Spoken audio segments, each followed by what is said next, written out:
அனைவருக்கும் வணக்கம். லாஸ்ட் கிளாஸில் வந்துட்டு நம்ம உவேசா அவர்களை பற்றின டீட்டெயில்ஸ் வந்துட்டு கொஞ்சம் பார்த்துருந்தோம் இல்லையா? 6th புக்கில் கொஞ்சம், அதுக்கப்புறம் 12th புக்கில் ஒரு லெசனில் வந்துட்டு பார்த்துருந்தோம். அது வந்துட்டு தமிழுடைய நியூ புக்கில் இருந்த செய்திகள் தான். ஓகேங்களா? இது வந்துட்டு இப்போ ஓல்டு புக்கில் ஒரு லெசன் இருக்குது அவரை பற்றி. ஓகேவா? ஸோ அந்த வீடியோட கண்டினியூஷன் தான் இது. ஸோ இதில் பார்த்திங்க அப்படின்னா இது term 1 book, Tamil term 1 page number 7 இருக்குது. ஓகேயா? தமிழ் தாத்தா உவேசா அப்படின்ற லெசன். ஓகேங்களா? ஸோ இதில் வந்துட்டு நம்ம ஒரு சில செய்திகள்லாம் இருக்குது. ஸோ அதையும் பார்க்கலாம். தமிழ் தாத்தா உவேசா. ஐயா ஐயா, வெளியில் யாரோ அழைக்கும் குரல் கேட்டு வீட்டுக்குள் இருந்த முதியவர் வாசலுக்கு வந்தார். யாரோ உதவி கேட்டுத்தான் வந்திருப்பார் என்று நினைத்து வந்தவருக்கு வியப்பு. வாசலில் நின்றவரை பார்த்தால் அவர் பெரிய மனிதராகவும் நல்ல படிப்பாளியாகவும் தெரிந்தார். அவர் முகத்தில் அப்படி ஒரு தெளிவு இருந்தது. என்ன வேண்டும் என்று வீட்டுக்காரர் கேட்டார். தங்கள் வீட்டில் பழைய ஓலைச்சுவடிகள் நிறைய இருப்பதாக கேள்விப்பட்டு வந்தேன். அவற்றில் தமிழ் மொழியின் சிறந்த இலக்கியங்கள் இருக்கலாம். ஓலைச்சுவடியில் உள்ளவற்றை எல்லாம் எழுதி புத்தகமாக அச்சிட்டு வருகிறேன். உங்கள் வீட்டில் உள்ள சுவடிகளை கொடுத்தால் அவற்றை பார்த்து எழுதிவிட்டு திருப்பி தந்து விடுவேன். இந்த உதவியை மறுக்காமல் தாங்கள் செய்தல் வேண்டும் என்று வந்த பெரியவர் கூறினார். இதனை கேட்ட வீட்டுக்காரருக்கு சினம் வந்துவிட்டது. நாளை ஆடிப்பெருக்கு, விடையற்காலையில் ஆற்றில் விடுவதற்காக வீட்டில் கொஞ்சம் ஓலைச்சுவடிகள் வைத்திருக்கிறேன். அது பொறுக்கவில்லையா உமக்கு என்று கத்தினார். ஓலைச்சுவடிகளை படிக்க வேண்டுமே தவிர அவற்றை ஏன் ஆற்றில் விட வேண்டும் என்று வந்தவர் கேட்டார். வீட்டுக்காரர் மேலும் சினம் கொண்டார். அது உமக்கு தேவையில்லாதது. ஆடிப்பெருக்கு நாளில் சுவடிகளை ஆற்றில் விட்டால் புண்ணியம் என்பது சாத்திரம். அவற்றையெல்லாம் கொடுக்கக்கூடாது என கூறி வந்தவரை விரட்டினார். பெரியவர் வீட்டுக்காரரிடம் எவ்வளவோ கெஞ்சி கேட்டும் அவர் ஓலைச்சுவடிகளை தர ஒத்துக்கொள்ளவில்லை. வந்தவரோ அதற்காக மனம் தளரவில்லை. அந்த ஊரை விட்டும் செல்லவில்லை. அந்த வீட்டுக்காரருக்கு தெரியாமல் அன்றிரவு வேறொரு வீட்டு திண்ணையில் படுத்துக்கொண்டார். குளிரும் பனியும் அவரை வாட்டின. உவேசா அவர்கள் பதிப்பித்த மணிமேகலை ஓலை சுவடியின் ஒரு ஏடு இங்கே கொடுத்துருக்காங்க. விடியற் காலையில் கோழி கூவியதும் அந்த வீட்டுக்காரர் ஓலைச்சுவடியுடன் ஆற்றுக்கு செல்வதை பார்த்தார் அந்த பெரியவர். அவரை பின்தொடர்ந்து மறைந்து சென்று ஒரு புதருக்கு பின்னால் ஒளிந்து கொண்டு நடப்பதனை எல்லாம் பார்த்து கொண்டு இருந்தார். வீட்டுக்காரர் நீராடிய பின் ஓலை சுவடிகளை ஆற்றில் விட்டு சென்றார். அவர் விட்டு சென்ற ஓலை சுவடிகளை அப்பெரியவர் தேடி எடுத்தார். அவற்றில் இருந்த ஈரத்தை தன் வேட்டியால் துடைத்தார். அங்கேயே சுவடிகளை வாசிக்கத் தொடங்கினார். அவர் கண்களில் கண்ணீர் பெருகியது. அவர் தேடி தேடி அலைந்த அருந்தமிழ் இலக்கியங்கள் சில அச்சுவடிகளில் இருந்தன. இந்த நிகழ்வு இன்றைய ஈரோடு மாவட்டத்தில் உள்ள கொடுமுடி என்னும் ஊரில் நடைபெற்றது. அந்த பெரியவரே உவே சாமிநாதர் அவர்கள். ஓகேங்களா? ஸோ இந்த நிகழ்வு மூலமாக உங்களுக்கு தெரிஞ்சிருக்கும். ஓகேயா? ஸோ அவர் எவ்வளோ வந்துட்டு கஷ்டப்பட்டிருக்காரு ஒரு ஓலை சுவடியும் வந்துட்டு தேடி கண்டுபிடிக்கிறதுக்காக அப்படின்றது நமக்கு தெரியுது இல்லையா? ஸோ இந்த நிகழ்வு எங்கே நடந்திருக்குன்னு பார்த்தீங்கன்னா ஈரோடு மாவட்டத்தில் இருக்கிற கொடுமுடிங்கிற ஊரில் நடைபெற்றிருக்கு. ஓகேவா? ஸோ அந்த காலத்தில் தாளோ எழுதுகோலோ இல்லை. பனை ஓலையை பக்குவப்படுத்தி அதில் எழுத்தாணி கொண்டு எழுதுவர். அவ்வாறு எழுதப்பட்ட ஓலைக்கு ஓலை சுவடி என்று பெயர். அக்காலத்தில் இலக்கியங்களும் இலக்கணங்களும் ஓலைச்சுவடிகளில் தான் எழுதப்பட்டன. ஆணியால் ஓலையில் எழுதும் பொழுது ஓலை கிழியாமல் எழுதுதல் வேண்டும். அதனால் ஓலைச்சுவடி எழுத்துகளில் புள்ளி இருக்காது. ஒற்றை கொம்பு இரட்டை கொம்பு வேறுபாடு இருக்காது. பேரன் என்பதனை பெறன என்றும் வாசிக்கலாம், பேரன என்றும் வாசிக்கலாம். முன்னும் பின்னும் உள்ள வரிகளை வைத்து பொருள் கொள்ளுதல் வேண்டும். பிழையில்லாமல் எழுத வேண்டும் என்பதற்காக உவேசா வெவ்வேறு சுவடிகளை வைத்து பலமுறை ஒப்பிட்டு பார்த்த பின்னரே அவற்றை அச்சுக்கு அனுப்பினார். அவ்வாறு எழுதப்பட்ட சுவடிகளை வாசித்து நமக்காக தாளில் எழுதி அச்சிட்டு புத்தகமாக வழங்கினார். உவே சாமிநாதர்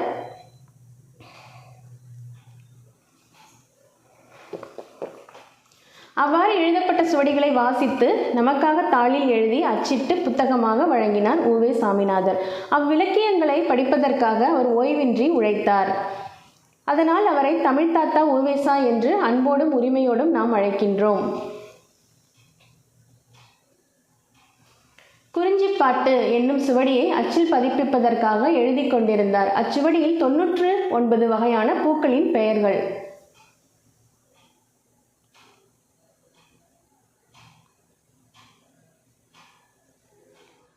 அச்சுவடியில் 99 வகையான பூக்களின் பெயர்கள் இருந்தன. அவற்றில் 96 பூக்களுடைய பெயர்கள் மட்டுமே தெளிவாக இருந்தன. 3 பூக்களின் பெயர்கள் தெளிவாக இல்லை. ஆனால் 3 பூக்கள் தானே தெரியவில்லை என அவர் விட்டுவிடவில்லை. அந்த பூக்களின் பெயர்கள் தெளிவாக உள்ள சுவடியில் யாரிடமாவது இருக்காதா என்று மறுபடியும் ஊராக வீடாக தேடிச் சென்றார். குறிஞ்சிப்பாட்டு 10 பாட்டு நூல்களுள் ஒன்று. இதன் ஆசிரியர் கபிலர். பல மாதங்கள் கழித்து அவர் தேடிய பூக்களின் பெயர்கள் உள்ள சுவடி ஒன்று கிடைத்தது. அதன் பிறகே அந்நூலை அச்சுக்கு கொடுத்தார். எதனையும் அரைகுறையாக செய்ய விரும்பாத சுறுசுறுப்பான அந்த தாத்தா நம் வாழ்நாள் முழுவதும் ஓய்வில்லாமல் பதிப்பு பணியை மேற்கொண்டார்.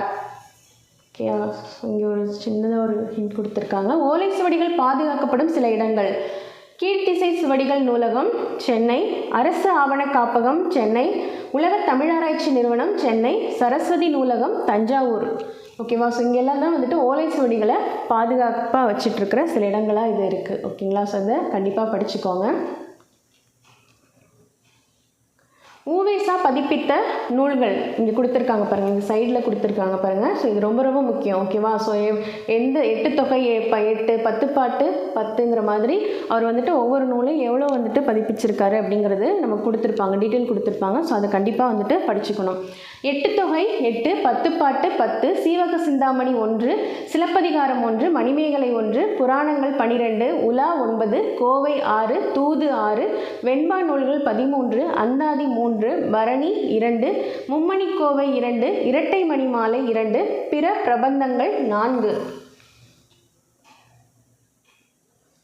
அவர் பிறந்த ஊர் திருவாரூர் மாவட்டத்தில் உள்ள உத்தமதானபுரம். அவருடைய இயற்பெயர் வேங்கடரத்னம். அவருடைய ஆசிரியரின் பெயர் மகாவித்வான் மீனாட்சி சுந்தரம். அவருடைய ஆசிரியர் அவருக்கு வைத்த பெயர் சாமிநாதன். அதனால் அவர் உத்தமதானபுரம் வேங்கட சுப்புவின் மகனார் சாமிநாதன் என்பதன் சுருக்கமாகவே ஊவேசா என்று அழைக்கப்பட்டார். 19/2/1855 ஆண்டு பிறந்த அவர் 28/4/1942 இயற்கை எழுதினார். ஓகேவா?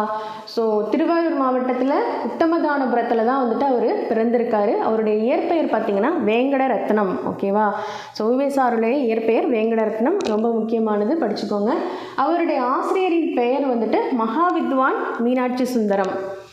அவருடைய ஆசிரியர் அவருக்கு வைத்த பெயர் தான் வந்துட்டு சாமிநாதன் அப்படிங்கிறது. ஓகேவா? ஸோ அதனால் அவரை உத்தமதானபுரம் வேங்கட சுப்புவின் மகனார் சாமிநாதன் என்பதன் சுருக்கமாகவே ஊவேசா என்று அழைக்கப்பட்டார். ஓகேவா? ஸோ அவருடைய பேர் வந்துட்டு இயற்பெயர்லேயே அவருடைய இது ஊவே வந்திருந்தது இல்லையா, வேங்கடரத்னம் வந்தது. ஆனால் அவங்க அப்பாவுடைய பெயர் வேங்கட சுப்பு. ஓகேவா? ஸோ அந்த பெயர் தான் வழங்குது. நீங்கள் ஞாபகம் வச்சுக்கணும் அப்படிங்கிறதுக்காக வேங்கடரத்னம்ங்கிறத ஞாபகம் வச்சுக்கோங்க. ஓகேவா? ஸோ இதிலே வருதுங்கிற மாதிரி ஞாபகம் வச்சுக்கோங்க என்று அழைக்கப்பட்டான்னு சொல்கிறாங்க. 19/2/1855 பிறந்திருக்காரு. 28/4/1942 இயற்கை எழுதியிருக்காரு. தம் வாழ்க்கை வரலாற்றை ஆனந்த விகடன் இதழில் தொடராக எழுதினார். அது என் சரிதம் என்னும் பெயரில் நூலாக வெளிவந்தது. அவர் தொடங்கிய தமிழ் பணி இன்னும் முழுமையடையவில்லை. அவருடைய பேரப்பிள்ளைகளான நாமும் அப்பணியை தொடர்வோம். ஊவேசா நினைவு இல்லம் உத்தமதானபுரத்தில் இருக்கிற அவருடைய நினைவு இல்லம்.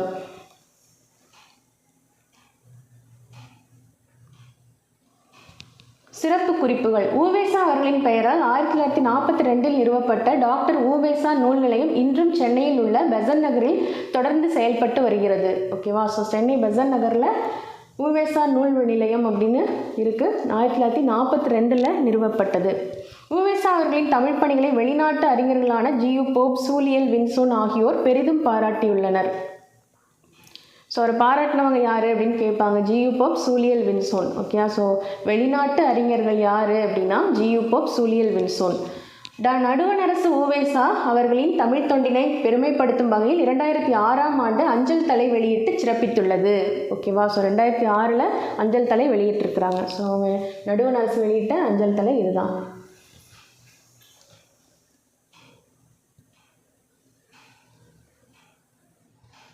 பிரித்து எழுதுக. ஓலைச்சுவடி, ஓலை ப்ளஸ் சுவடி, தமிழ் பணி, தமிழ் ப்ளஸ் பணி, குறிஞ்சிப்பாட்டு, குறிஞ்சி ப்ளஸ் பாட்டு. சேர்த்து எழுதுக. எழுத்து ப்ளஸ் ஆணி, எழுத்தாணி, 10 ப்ளஸ் பாட்டு, 10 பாட்டு. ஓகேவா? ஸோ அடுத்தது கோடிட்ட இடத்தை நிரப்புக. ஓலைச்சுவடிகளை தேடி வந்த பெரியவர் ஊவேசா அவர்கள். ஊவேசாவின் வாழ்க்கை வரலாற்று நூலின் பெயர் என் சரிதம் அப்படிங்கிறது ஆனந்த விகடனில் எழுதியிருப்பார். ஊவேசா தம் வாழ்நாள் முழுவதும் ஓய்வில்லாமல் தமிழ் பணியை மேற்கொண்டார். ஊவேசா பிறந்த ஊர் உத்தமதானபுரம். ஓகே? திருவாரூர் மாவட்டத்தில் உத்தமதானபுரத்தில் பிறந்திருப்பார். ஊவேசா அவர்களை நாம் டேஷ் என அன்போடு உரிமையோடும் அழைக்கின்றோம். தமிழ் தாத்தா என அன்போடும் உரிமையோடும் அழைக்கின்றோம். ஓகேவா. ஸோ இதோட தமிழ் தாத்தா அவர்களை பற்றின செய்திகள் வந்துட்டு கம்ப்ளீட் ஆகுது. ஓகேவா. ஸோ உங்களுக்கு தெரிஞ்சு வேறு ஏதாவது புக்கில் அவரை பற்றின குறிப்புகள் ஏதாவது இருக்குது, நீங்கள் படிச்சிருந்தீங்க, உங்களுக்கு தெரியும் அப்படின்னா கமெண்ட்டில் ஷேர் பண்ணுங்கள். உங்களை மாதிரியே படிக்கிறவங்க தெரிஞ்சுக்கிட்டோம். தமிழ் பணி தொடர்பான செய்திகள் வரிசையில் நம்ம ஊவேசா பார்த்தோம் இல்லையா. ஸோ அதே மாதிரி அடுத்தது நம்ம தேப்போ மீனாட்சி சுந்தரம் அவர்களை பற்றி தான் பார்க்க போகிறோம். ஓகேங்களா. ஸோ இவர் வந்துட்டு ஒரு பன்மொழி புலவர். ஓகேவா. ஸோ இவரை பற்றின குறிப்புகள் வந்துட்டு நம்ம புக்ஸில் வந்துட்டு அந்தளவுக்கு கிடைக்கல எனக்கு. ஸோ உங்களுக்கு எதாவது தெரிஞ்சுது அப்படின்னா ஷேர் பண்ணுங்கள். ஸோ நான் 12th புக்கில் இன்னொரு குறிப்புகள் இருக்குது. ஓகேங்களா. ஸோ ஒரு லெசனில் வந்துட்டு அவரை பற்றின சில குறிப்புகள் இருக்குது. ஸோ அதை வந்துட்டு நான் உங்களுக்கு போடுறேன். ப்ளஸ் இதையும் வந்துட்டு படிச்சுக்கோங்க. ஓகேங்களா. ஸோ தேப்போ மீனாட்சி சுந்தரம் இவர் வந்துட்டு ஒரு பன்மொழி புலவர். ஓகே. இவர் வந்துட்டு ஜனவரி திங்கள் 8ஆம் நாள் 1901 தான் வந்துட்டு பிறந்திருக்காரு. சிந்தாதிரிப்பேட்டை சென்னையில் பிறந்திருக்காரு. அடுத்ததாக இறப்பு வந்துட்டு ஆகஸ்ட் 27ஆம் தேதி 1980 வந்துட்டு அவர் இறந்திருக்காரு. அவருடைய வயது வந்துட்டு 79வது வயதில் இறந்திருக்காரு. புனைப்பெயர் பார்த்திங்கன்னா தேப்போ மீ அப்படிங்கிறது தான். தொழில் தமிழ் பேராசிரியர், எழுத்தாளர். இவர் வந்துட்டு ஒரு இந்தியர். கல்வி பார்த்திங்கன்னா பிஎல் இளங்கலை வந்துட்டு பிஎல் முடிச்சிருக்காரு. முதுகலை MOL முடிச்சிருக்காரு. ஆய்வு கட்டுரைகள் எழுதியிருக்காரு. அப்புறம் தமிழ் இலக்கியம், வரலாறு, மொழியியல், குறிப்பிடத்தக்க விருதுகள் வந்துட்டு கலைமாமணி, பத்மபூஷன் விருது வந்துட்டு வாங்கியிருக்காரு. பன்மொழி புலவர் என்று அழைக்கப்பட்ட தேப்போ மீனாட்சி சுந்தரம் இதில் கொடுத்துருக்காங்க. பன்மொழி புலவர் என்று அழைக்கப்பட்ட தேப்போ மீனாட்சி சுந்தரம் 8 ஜனவரி 1901. அடுத்ததாக இறப்பு 27 ஆகஸ்ட் 1980. 20ஆம் நூற்றாண்டின் புகழ்பெற்ற தமிழறிஞர்களுள் ஒருவர். இவர் சமஸ்கிருதம், தெலுங்கு, கன்னடம், மலையாளம், இந்தி, பிரெஞ்சு, செருமன் போன்ற பல மொழிகளை அறிந்தவராய் இருந்தார். தமிழிலும் ஆங்கிலத்திலும் இலக்கியம், இலக்கணம், வரலாறு, சமயம், ஒப்பிலக்கியம், மொழியியல் குறித்த பல கட்டுரைகளையும் நூல்களையும் திறனாய்வுகளையும் எழுதியுள்ளார். ஓகேவா. ஸோ இவர் வந்துட்டு தமிழ்லையும் ஆங்கிலத்திலையும் நிறைய இலக்கியம், இலக்கணம், வரலாறு, சமயம், ஒப்பிலக்கியம், மொழியியல் குறித்த பல கட்டுரைகளை வந்துட்டு இவர் எழுதியிருக்காரு. நூல்களையும் எழுதியிருக்காரு. ஆரம்பத்தில் ஒரு வழக்கறிஞராகவும் சென்னை மாநகராட்சியின் தேர்ந்தெடுக்கப்பட்ட உறுப்பினராகவும் பணியாற்றிய இவர் பிறகு மொழியியலில் ஆர்வம் கொண்டு பட்டங்கள் பெற்று பல கல்லூரிகளில் பேராசிரியராகவும் பின்னர் மதுரை காமராசர் பல்கலைக்கழகத்தின் முதல் துணைவேந்தராகவும் 1966 முதல் 1971 வரை பணியாற்றினார். தமிழக அரசின் கலைமாமணி விருதையும் இந்திய அரசின் பத்மபூஷன் விருதையும் பெற்றவர். அவருடைய வாழ்க்கை சுருக்கம் கொடுத்துருக்காங்க. தேப்போ மீனாட்சி சுந்தரம் அவர்கள் தமிழ்நாடு சென்னையில் சிந்தாதிரிப்பேட்டையில் 1901ஆம் ஆண்டு ஜனவரி 8ஆம் நாள் வந்துட்டு பொன்னுசாமி கிராமணியார்ங்கிறவங்களுக்கு வந்துட்டு மகனாக பிறந்திருக்காரு. ஓகேங்களா. அவருடைய தந்தைக்கு தமிழ் மீதும் தமிழ் அறிஞர்கள் மீதும் இருந்த பற்றினால் மகாவித்துவான் மீனாட்சி சுந்தரனார் பெயரை இவர் மகனுக்கு வந்துட்டு இட்டார். ஓகேவா. மகாவித்துவான் மீனாட்சி சுந்தரம் இருக்கார் இல்லையா. ஸோ அவர் தான் வந்துட்டு பார்த்திங்கன்னா ஊவேசா அவர்களுடைய ஆசானாக இருந்திருப்பார். ஸோ அவர் மேலே இவர் தந்தைக்கு இருந்த பற்று காரணமாக தான் இவருடைய மகனுக்கு வந்துட்டு இந்த பெயரை வந்துட்டு மீனாட்சி சுந்தரம்ங்கிற பெயரை வந்துட்டு அவர் வச்சுருந்துருக்காரு. ஓகேவா.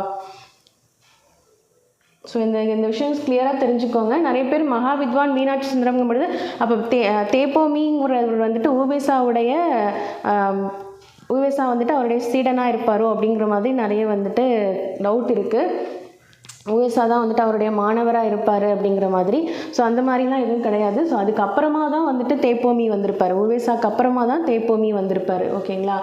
அடுத்ததான் 1920 பச்சையப்பன் கல்லூரியில் BA பட்டமும் 1922 BL பட்டமும் பெற்றார்.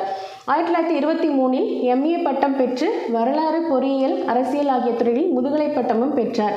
1923 சென்னை உயர்நீதிமன்றத்தில் வழக்கறிஞராக தன்னை பதிவு செய்து கொண்டார். ஓகேவா. ஸோ BA பட்டம், BL பட்டம், அதுக்கப்புறம் MA பட்டம் பெற்றிருக்காரு. MA வந்துட்டு வரலாறு, பொருளியல், அரசியல். ஸோ இது 3லையுமே வாங்கியிருக்காரு. ஓகேயா. ஸோ இது எல்லா துறையிலையுமே முதுகலை பட்டம் வாங்கியிருக்காரு. சென்னை உயர்நீதிமன்றத்தில் 1923 வழக்கறிஞராக பதிவு செய்திருக்காரு. 1924 சென்னை மாநகராட்சியின் உறுப்பினராக தேர்ந்தெடுக்கப்பட்டார். 1925 அலுமினிய தொழிலாளர் சங்க தலைவராக இருந்து தொண்டு புரிந்தார். தமிழ் இலக்கிய இலக்கண ஆர்வத்தால் 1934க்குள் BOL, MOL பட்டங்களும் பெற்றார். ஓகேயா. ஸோ 1934க்குள்ளேயே BOL, MOL பட்டங்களும் பெற்றிருக்காரு. எதனால்? தமிழ் இலக்கிய இலக்கண ஆர்வத்தால். 1900 நாட்டுரிமைக்காக மறியல் செய்து சிறை சென்றார். இவரது தமிழ் புலமையை கண்ட அண்ணாமலை அரசர் அண்ணாமலை பல்கலைக்கழகத்திற்கு இவரை பேராசிரியராக நியமித்தார். பேராசிரியராக பொறுப்பேற்ற தேப்போமி 1944 முதல் 46 வரை அங்கு பணியாற்றினார். மீண்டும் 1958 அண்ணாமலை பல்கலைக்கழகத்தில் மொழியியல் இலக்கிய துறைகளின் தலைமை பேராசிரியராக பொறுப்பேற்றார். மொழி புலமை இவரை அயல்நாட்டு பல்கலைக்கழகமான சிகாகோ பல்கலைக்கழகத்தில் 1961 தமிழ் பேராசிரியராக பொறுப்பேற்க வைத்தது. ஓகேவா? ஸோ நம்ம ஊரில் வேலை மட்டும் இல்லாமல் அயல்நாட்டு பல்கலைக்கழகமான சிகாகோ பல்கலைக்கழகத்திலையும் 1961 வந்துட்டு போய் ஜாயின் பண்ணியிருந்திருக்காரு. 1973 மற்றும் 74 ஆண்டுகளில் திருவேங்கடவன் பல்கலைக்கழகத்தில் திராவிட மொழியியல் கழக சிறப்பாய்வாளராக பொறுப்பேற்றார். 1974 முதல் ஆழ்நிலை தியான தேசிய குழுவில் உறுப்பினராக இருந்து தொண்டு செய்துள்ளார். இவருக்கு தர்மபுர ஆதீனம் பல்கலை செல்வர் என்ற விருதினையும் குன்றக்குடி ஆதீனம் பன்மொழி புலவர் என்ற விருதினையும் அளித்து சிறப்பித்தன. ஓகே, ஸோ அது இம்பார்ட்டண்ட்டான ஒரு விஷயம் சொல்லியிருக்காங்க. ஸோ தர்மபுர ஆதீனம் வந்துட்டு பல்கலை செல்வர் அப்படிங்கிற விருதை கொடுத்துருக்காங்க. குன்றக்குடி ஆதீனம் பன்மொழி புலவர்ங்கிற விருதையும் கொடுத்துருக்குறாங்க தேப்போமி அவர்களுக்கு. ஓகேவா? ஓகே, அடுத்ததாக இவருடைய படைப்புகள் காணல் வரி, குடிமக்கள் காப்பியம், பிறந்தது எப்படியோ, தமிழா நினைத்துப்பார், சமண தமிழிலக்கியம், குசேலர் அப்படிங்கிறது. ஓகேவா? இவருடைய முழு பெயர் என்னன்னு பார்த்தீங்கன்னா தென்பட்டினம் பொன்னுசாமி மீனாட்சி சுந்தரம் அப்படிங்கிறது தான். ஓகேங்களா? ஸோ இவ்வளோ தான் இவரை பற்றின செய்திகள் வந்துட்டு நமக்கு கிடச்சிருக்கு. ஸோ இதுக்கு மேலே உங்களுக்கு ஏதாவது தெரிஞ்சுது அப்படின்னா நீங்கள் கமெண்ட்டில் தாராளமாக ஷேர் பண்ணுங்கள், எல்லோரும் தெரிஞ்சுக்கிட்டோம்.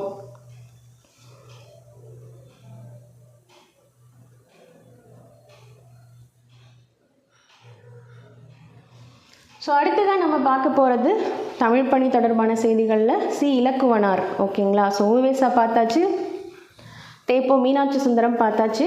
அடுத்ததாக சி இலக்குவனார். இவரை வந்துட்டு நம்ம செந்தமிழ் சுடர் அப்படின்னு சொல்லிட்டு அழைக்கிறோம். ஓகேங்களா? ஸோ இவரை பற்றின டீட்டெயில்ஸ் கொடுத்துருக்காங்க. பிறப்பு லக்ஷ்மணன், நவம்பர் 17, 1909 நாகப்பட்டினம் மாவட்டத்தில் திருத்துறைப்பூண்டி வட்டம் வாய்மைமேடுங்கிற இடத்துல பிறந்திருக்காரு. இறப்பு பார்த்திங்கன்னா செப்டம்பர் 3, 1973 63வது வயதில் இறந்திருக்காரு. ஓகேவா? ஸோ இருப்பிடம் மதுரை அடுத்த திருநகர். ஸோ இவர் வந்துட்டு வித்வான், MA, MOL, PhD முடிச்சிருக்காரு. பணி பேராசிரியராக இருந்திருக்காரு. ஸோ இதை பற்றின டீட்டெயிலும் உள்ளே கொடுத்துருப்பாங்க. திரும்ப பணியகம் கல்லூரிகள் உஸ்மானியா பல்கலைக்கழகம். அறியப்படுவது மொழியியல், இலக்கணம், திருக்குறள் ஆராய்ச்சி, சங்க இலக்கிய ஆராய்ச்சி. பெற்றோர் சிங்காரவேலர் ரத்னத்தாச்சி. வாழ்க்கை துணை மலர்கொடி நீலகண்டேஸ்வரி. அப்புறம் அவருடைய பிள்ளைகள் பேரும் கொடுத்துருக்காங்க.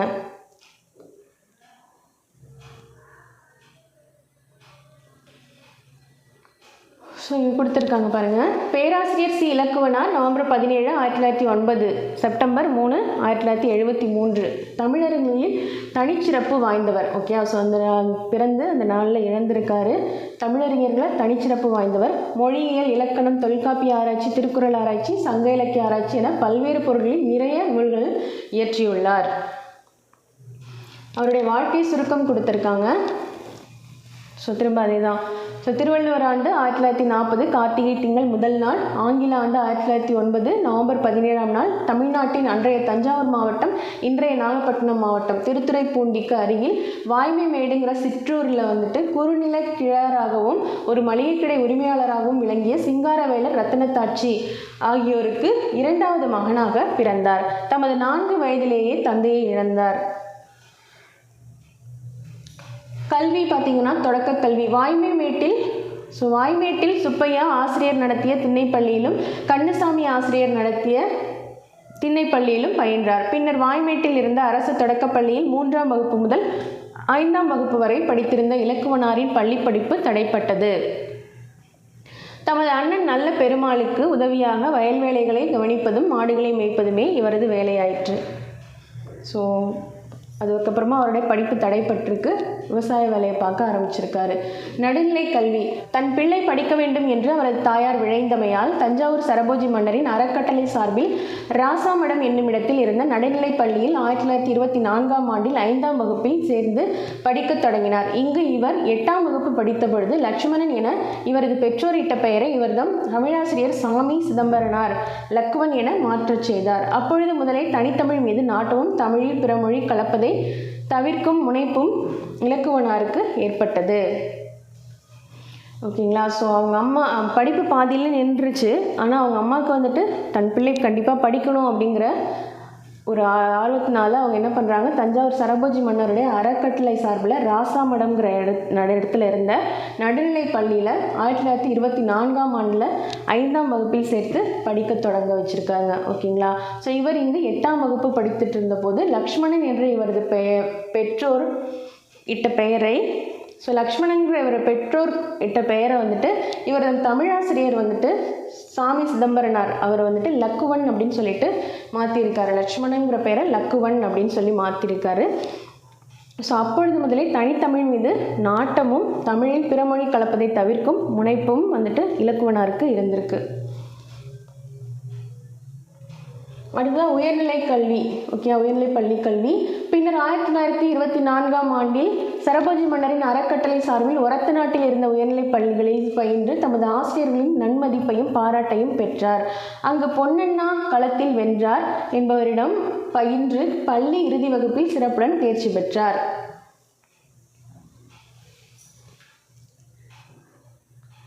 ஸோ அதுக்கப்புறமா 1924ஆம் ஆண்டு சரபோஜி மன்னரின் அறக்கட்டளை சார்பில் ஒரத்த நாட்டில் இருந்த உயர்நிலை பள்ளியில் அவருடைய படிப்பை கண்டினியூ பண்ணியிருக்காரு. ஸோ அங்கேயும் நல்ல பேர் எடுத்திருக்காரு. ஸோ அதுக்கப்புறம் இங்கே பொன்னண்ணா களத்தில் வென்றார் என்பவரிடம் பயின்று பள்ளி இறுதி வகுப்பில் சிறப்புடன் தேர்ச்சி பெற்றவர். ஓகேங்களா. ஸோ அடுத்ததாக புலவர் பட்ட கல்வி. திருவையாறு அரசர் கல்லூரியில் பயின்று 1936ஆம் ஆண்டில் புலவர் பட்டம் பெற்றார். அங்கு பயிலும் பொழுது அக்கல்லூரியின் திருவள்ளுவர் மாணவர் கழக செயலாளராக தேர்ந்தெடுக்கப்பட்டார். கீழை மொழி இளவர் பட்டம். அந்நாளைய சென்னை பல்கலைக்கழகம் வகுத்திருந்த விதியின்படி வித்துவான் பட்டம் பெற்றவர். இடைநிலை வகுப்பிலும் கலை இளவர் வகுப்பிலும் 2ஆம் பிரிவில் இருந்த ஆங்கில பாடத்தில் தேர்ச்சி பெற்றார். அவருக்கு கீழே மொழிகளில் இளவர் பட்டம் வழங்கப்பட்டது. அப்பட்டம் கலை முதுவர் பட்டத்திற்கு இணையாக கருதப்பட்டது. இலக்குவனார் ஆசிரியர் பணி ஆற்றிக்கொண்டே ஆங்கில தேர்வுகளில் வெற்றி பெற்று கலை முதுவர் ஆனார். கீழே மொழி முதுவர் பட்டம்.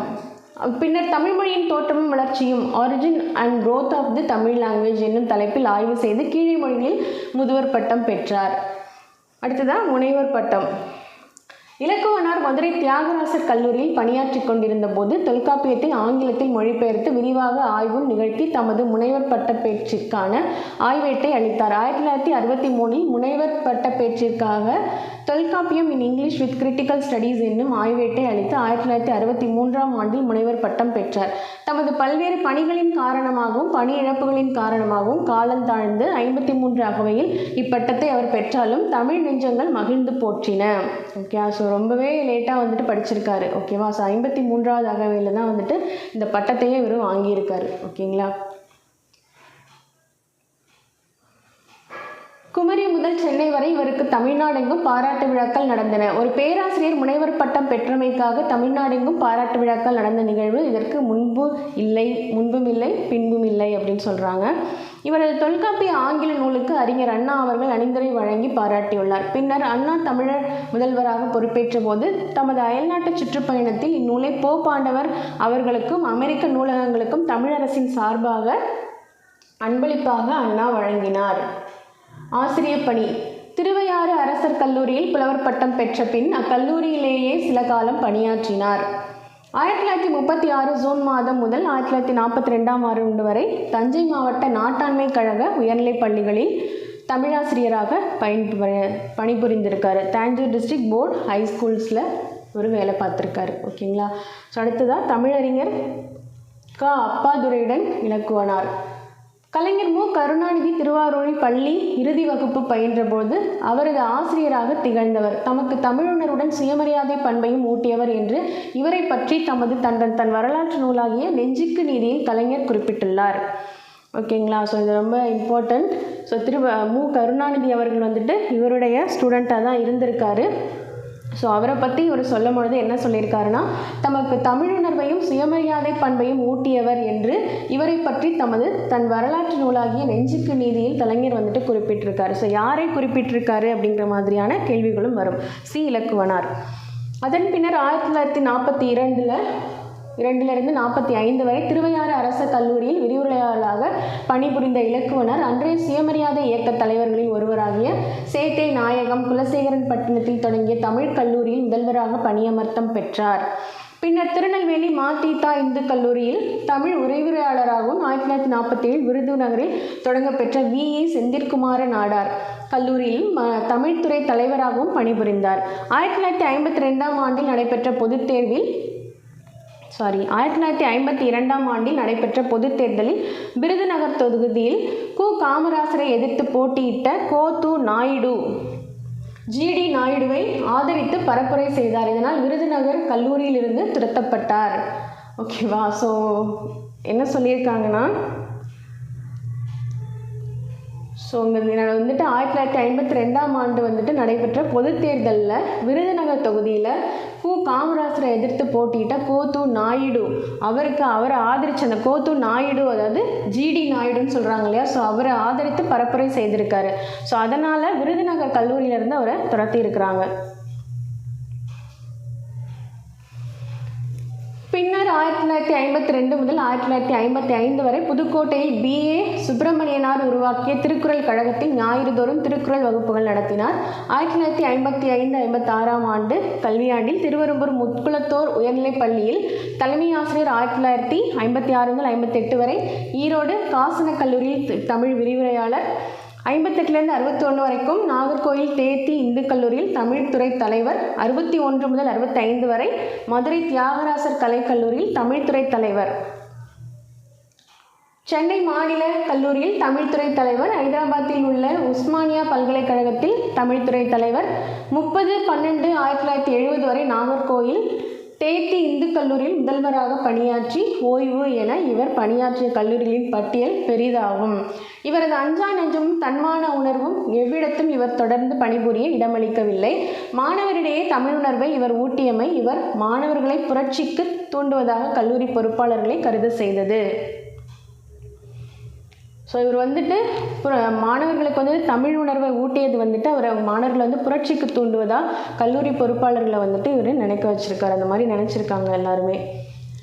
1944 இவர் திருநெல்வேலி மா.தி.த. இந்து கல்லூரியில் பணிபுரிந்து கொண்டிருந்த பொழுது இவரிடம் தமிழ் பயின்ற இன்றைய இந்திய பொதுவுடைமை கட்சி தலைவர்களில் ஒருவராகிய தோழர் நல்லக்கண்ணு இவரது அஞ்சா நெஞ்சத்தையும் தமிழுணர்வையும் சிறப்பாக பாராட்டுகிறார்.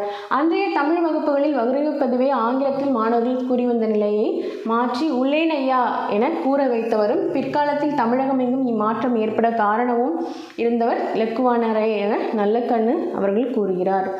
ஓகே, ஸோ உள்ளேனையா ப்ரெசன்ட் சார் சொல்லுவாங்க இல்லையா, ஸோ அதை மாற்றி உள்ளேனையா அப்படின்னு சொல்ல வச்சது வந்துட்டு இவர் தான் அப்படின்னு சொல்லிட்டு நல்லக்கண்ணு அவர்கள் வந்துட்டு கூறியிருக்காரு.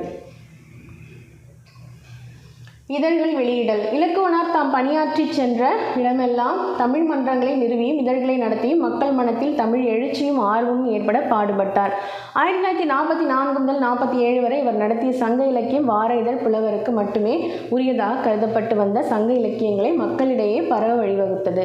சிறுகதை வடிவிலும் ஓரங்க நாடகங்களாகவும் சங்கப்பாடல்களை அறிமுகம் செய்த இலக்குவனாரின் முயற்சியே பின்னாளில் மு. வரதராசன், மு. கருணாநிதி ஆகியோரின் முயற்சிகளுக்கு முன்னோடி என்பது வரலாறு. ஓகேவா? ஸோ சிறுகதை வடிவிலையும் ஓரங்க நாடகங்களாகவும் சங்கப்பாடல்களை அறிமுகம் செய்த இலக்குவனாரினுடைய முயற்சி தான் வந்துட்டு பின்னாளில் மு. வரதராசன், மு. கருணாநிதி இவர்களுடைய முயற்சிகளுக்கு முன்னோடியாக இருந்திருக்கு. ஓகேங்களா? ஸோ இந்த பாயிண்ட்டும் படிச்சுக்கோங்க, இம்பார்ட்டண்ட்டாக. இலக்குவனாரின் நடைப்பயணம். விருதுநகரில் இருந்தபோது இலக்கியம் மாதம் இருமுறை, தஞ்சாவூரில் இருந்தபோது திராவிட கூட்டரசு, மதுரையில் இருந்தபோது குரல்நெறி என பல்வேறு இதழ்களை நடத்தினார். ஓகேவா? ஸோ விருதுநகரில் இருந்தபோது இலக்கியம் அப்படிங்கிற இதழ் மாதம் இருமுறை வர மாதிரியும், தஞ்சாவூரில் இருந்தபோது திராவிட கூட்டரசு அப்படிங்கிற இதழ், மதுரையில் இருந்த பொழுது குரல்நெறி அப்படிங்கிற பல இதழ்களை வந்துட்டு அவர் நடத்தியிருக்கார். இலக்கியம், திராவிட கூட்டரசு, குரல் நெறி அப்படின்னு இந்த பல இதழ்களை அவர் நடத்தியிருக்கிறதா குறிப்பிட்டிருக்கிறாங்க. 1965 இந்திய எதிர்ப்பு போராட்டத்தின் போது இருமுறை கைது செய்யப்பட்டு சிறை வாழ்வும் பணி நீக்கமும் பெற்ற இலக்குவனார் 1965 மே முதல் டிசம்பர் வரை 7 மாதங்கள் தமது ஏட்டை நாளிதழாகவும் நடத்தினார். விற்பனையாளர்கள் உரிய முறையில் பணம் கொடுக்காத ஒரே காரணத்தினாலேயே அவ்விதழ் நிறுத்தப்பட்டது. ஓகேயா? ஸோ தமது ஏட்டை நாளிதழாகவும் ஏட்டை வந்துட்டு நாளிதழாக பயன்படுத்தியிருக்காரு. ஸோ விற்பனையாளர்கள் வந்துட்டு உரிய முறையில் பணம் கொடுக்காத காரணத்தினால இந்த இதழ் வந்துட்டு நிறுத்தப்பட்டிருக்கு. வள்ளுவர் நெறியில் வையகம் வாழ்க என்னும் குறிக்கோளோடு குறள் நெறி என்னும் இதழை 15/1/1964 நாள் சி. இலக்குவனார் தொடங்கினார். அடுத்தது திராவிடன் ஃபெடரேஷன் கொள்நெறி என்னும் இது 2 ஆங்கில இதழ்களையும் நடத்தினார். ஓகேவா? ஸோ இந்த 2 இதழ் பார்த்துக்கோங்க. நூல்கள் எழிலரசி அல்லது காதலின் வெற்றி. ஸோ அவர் எழுதின நூல்கள்லாம் கொடுத்துருக்காங்க. எழிலரசி அல்லது காதலின் வெற்றி, மாணவர் ஆற்றுப்படை, துரத்தப்பட்டேன் 1952, தமிழிசை பாடல்கள், என் வாழ்க்கை போர் இது வந்துட்டு ஒரு ஆராய்ச்சி நூல், மற்ற எல்லாமே வந்துட்டு செயல் நூல், அமைச்சர் யார் ஆராய்ச்சி நூல், அம்மூவனார் ஆராய்ச்சி, எல்லோரும் இந்நாட்டு மன்னர் பகுதி 1, 2 அப்படின்னு சொல்லிட்டு 2 எழுதியிருக்காரு 1956க்குள்ள. திருக்குறள் எளிய பொழிப்புரை விளக்க உரை, தொல்காப்பிய விளக்கம் விளக்க உரை, மாமூலனார் காதற் காட்சிகள், வள்ளுவர் வகுத்த அரசியல், வள்ளுவர் கண்ட இல்லறம், இலக்கியம் கூறும் தமிழர் வாழ்வியல், கரும வீரர் காமராசர், அண்ணாவிற்கு பாவியல் வாழ்த்து, பழந்தமிழ், தமிழ் கற்பிக்கும் முறை, தொல்காப்பிய ஆராய்ச்சி, சங்க இலக்கிய சொல்லோவியங்கள். ஸோ அதுக்கப்புறம் இங்கிலீஷ்லேயும் எழுதியிருக்காரு. Tolkappiyam in English with critical studies, Tamil language, the making of Tamil grammar, brief study of Tamil words. Okay, so இந்த நூல்களெல்லாம் அவர் எழுதியிருக்காரு. அடுத்ததாக அவருடைய சிறை வாழ்க்கையை பற்றி குறிப்பிட்டிருக்கிறாங்க. முதல் சிறை வாழ்க்கை. ஸோ 25 ஜனவரி 1965ஆம் ஆண்டின் தொடங்கிய இந்திய எதிர்ப்பு போரின் பொழுது அமைச்சர்களை கொல்ல முயற்சி செய்தார் என்பது உட்பட 14 குற்றச்சாட்டுகள் சுமத்தப்பட்டு 1/2/1965ஆம் நாள் சி. இலக்குவனார் கைது செய்யப்பட்டார். அவரது வீடும் அச்சகமும் சோதனைக்கு உள்ளாயின. 1 மாதமும் 1 வாரமும் சிறை வாழ்க்கைக்கு பின்னர் திருநகரை விட்டு எங்கும் செல்லக்கூடாது என்னும் கட்டளையோடும் எப்பொழுதும் சிறைப்படுத்தப்படலாம் என்றும் ஆணையோடும் விடுவிக்கப்பட்டார். 2ஆம் சிறை வாழ்க்கை. உயர்நிலைப் பள்ளிகளில் ஒரே நேரத்தில் தமிழை பயிற்று மொழியாக்கியதை போல கல்லூரிகளிலும் ஒரே நேரத்தில் எல்லா துறைகளிலும் எல்லா நிலைகளிலும் தமிழை பயிற்று மொழியாக்க வேண்டும் என்னும் கோரிக்கையோடு 5/5/1965ஆம் நாள் கன்னியாகுமரி முதல் சென்னை வரை தமிழ் உரிமை பெருநடை செல்ல இலக்குவனார் திட்டமிட்டார். எனவே 1/5/1965ஆம் நாள் நாட்டு பாதுகாப்பு சட்டத்தின் கீழ் இலக்குவனார் கைது செய்யப்பட்டு வேலூர் சிறையில் 3½ மாதங்கள் அடைக்கப்பட்டார். இதனால் மதுரை தியாகராஜர் கல்லூரியில் இவர் ஆற்றி வந்த தமிழ் பேராசிரியர் பணியிலிருந்து நீக்கப்பட்டார். வெளிநாட்டு பயணம். 2/10/71 முதல் 25/12/1971 முடிய சிங்கப்பூர், மலேசியா முதல் நாடுகளில் சொற்பொழிவு பயணம் மேற்கொண்டார். தமிழ் காப்புக் கழகம். மதுரையை அடுத்த திருநகரில் 6/8/1962ஆம் நாள் தமிழ் மொழி வாழ்ந்தால் தமிழகம் வாழும் என்னும் நோக்கத்தை மதுரையை அடுத்த திருநகரில் 6/8/1962ஆம் நாள் தமிழ் மொழி வாழ்ந்தால் தமிழகம் வாழும் என்னும் நோக்கத்தை முன்வைத்து தமிழ் காப்புக் கழகத்தை சி. இலக்குவனார் தொடங்கினார். இக்கழகத்திற்கு அவர் தலைவராகவும் புலவர் ரா. இளங்குமரன் பொதுச் செயலாளராகவும் அமைந்தனர். இக்கழகம் தமிழில் பேசுக, தமிழில் எழுதுக, தமிழில் பெயரிடுக, தமிழில் பயில்க என்னும் 4 செயல் திட்டங்களை முன்வைத்து பணியாற்றியது. ஓகேவா? ஸோ இது இம்பார்ட்டண்ட்டாக படிச்சுக்கோங்க. ஓகேங்களா?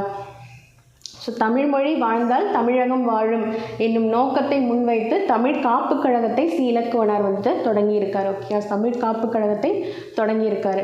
இக்கழகத்திற்கு அவர் தலைவராகவும் புலவர் ரா. இளங்குமரன் பொதுச் செயலாளராகவும் அமைந்திருக்கிறாங்க. இக்கழகம் தமிழில் பேசுக, தமிழில் எழுதுக, தமிழில் பெயரிடுக, தமிழில் பயில்க என்னும் 4 செயல் திட்டங்களை முன்வைத்து பணியாற்றியது. ஓகேவா? ஸோ அதை இம்பார்ட்டண்ட்டாக படிச்சுக்கோங்க. ஸோ இது யார் பண்ணினது அப்படிங்கிற மாதிரி இருக்கலாம், கேள்விகள் இருக்கலாம். குடும்பம். இவர் திருத்தணியில் ஆசிரியராக பணியாற்றிய பொழுது மலர்கொடி என்பவரை திருமணம் செய்து கொண்டார். பின்னர் தம்மை விரும்பியவரையும் தம் மனைவி மலர்கொடிக்கு தங்கையுமான நீலகண்டேஸ்வரியையும் மணந்து கொண்டார். திருவேலன், மறைமலை, திருவேங்கடம், திருவள்ளுவன், மதியழகி, நல்ல பெருமாள், செல்வமணி, நாகவல்லி, அங்கையர்கண்ணி, அருட்செல்வி, அம்பலவாணன் ஆகிய 11 மக்களை இலக்குவனார் பெற்றனர். இறுதி காலம். 1967இல் திமுக ஆட்சி பொறுப்பேற்ற பின்னர் அறிஞர் அண்ணா அவர்களால் மீண்டும் இலக்குவனார் பணிபுரியும் வாய்ப்பை பெற்றார். சென்னை மாநில கல்லூரியில் தலைமை தமிழ் பேராசிரியராக பணியேற்ற இவரால் ஓராண்டுக்கு மேல் அப்பணியிலும் நீடிக்க முடியவில்லை. அன்றைய கல்வி அமைச்சரிடம் தமிழை பயிற்சி மொழியாக்குமாறும் ஆங்கிலத்துக்கு சார்பாக நடக்க வேண்டாம் எனவும் இவர் கூறியமையே இவரது வேலைக்கு உலை வைத்த செய்தி தமிழ்நாடு அறிந்த ஒன்றே. அதன் பின்னர் ஐதராபாத் உஸ்மானிய பல்கலைக்கழகத்தில் பேராசிரியராக 2 ஆண்டுகள் பணியாற்றிய பின்னர் தமது நண்பரின் வேண்டுகோளுக்கிணங்க நாகர்கோயில் இந்து கல்லூரியில் முதல்வராக பணிபுரிந்து 1970 டிசம்பரில் ஓய்வு பெற்றார்.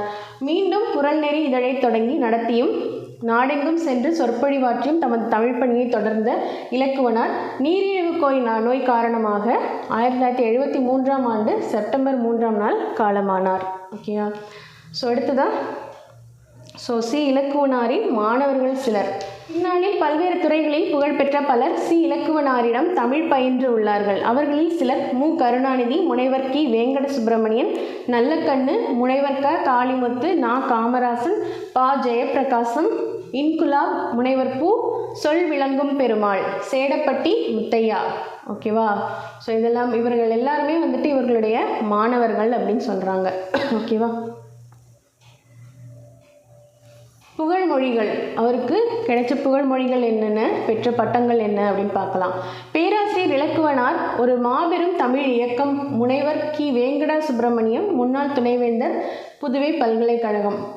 பெற்ற பட்டங்கள்: முத்தமிழ் காவலர், செந்தமிழ் மாமணி, பயிற்சி மொழி காவலர், தமிழர் தளபதி, தமிழ் காத்த தானை தலைவர், இலக்கணச் செம்மல், தமிழ் அறிமா, போராளி, 20ஆம் நூற்றாண்டு தொல்காப்பியர், 2ஆம் நக்கீரர், பெரும் பேராசிரியர், தன்மான தமிழ் மறவர், இந்திய எதிர்ப்பு படை தளபதி, செந்தமிழ் படையின் மானச்செம்மல் அப்படிங்கிறதெல்லாம் இவருடைய பட்டங்கள், பெற்ற பட்டங்கள் அப்படின்னு சொல்கிறாங்க. அடுத்ததான் நூற்றாண்டு விழா. சென்னை பல்கலைக்கழகத்தில் தமிழ்மொழி துறையினரால் 26 நவம்பர் 2009 அன்று தமிழறிஞர் சி இலக்குவனாருக்கு எடுக்கப்பட்ட நூற்றாண்டு விழாவில் சிறப்பு கருத்தரங்கம், கவியரங்கம் ஆகியவை நடத்தப்பட்டன. தமிழகத்தின் நிதியமைச்சரான பேராசிரியர் க. அன்பழகன் சிறப்பித்த தமிழ் பல்கலைக்கழகத்தின் மேனாள் துணைவேந்தர் முனைவர் ஔவை நடராசன் தலைமையேற்ற இந்த விழாவில் பேசப்பட்ட இலக்குவனாரின் நற்பணிகளின் விவரம். ஸோ அவரை பற்றின என்னென்ன விவரங்கள்லாம் பேசியிருக்காங்க அப்படின்னு சொல்லி கொடுத்துருக்காங்க. இலக்குவனாரின் தொல்காப்பிய ஆய்வு, மொழிபெயர்ப்பும், அப்புறம் சங்க இலக்கிய ஆய்வு, குறளுரையும் குறள் பரப்பு பணியும், கவிதை படைப்புகள், இதழியற் பணி, தமிழ் வளர்ச்சி பணிகள். ஓகே, ஸோ எல்லாமே இவருடையது, இலக்குவனாருடையது. ஓகேங்களா? ஸோ இதான் வந்துட்டு தமிழ் பணி தொடர்பான செய்திகளில் நம்ம 3 பேரையும் பார்த்தாச்சு. உவேசா, தேப்போ மீனாட்சி சுந்தரம், அடுத்ததாக சி இலக்குவனார். நன்றி, வணக்கம்.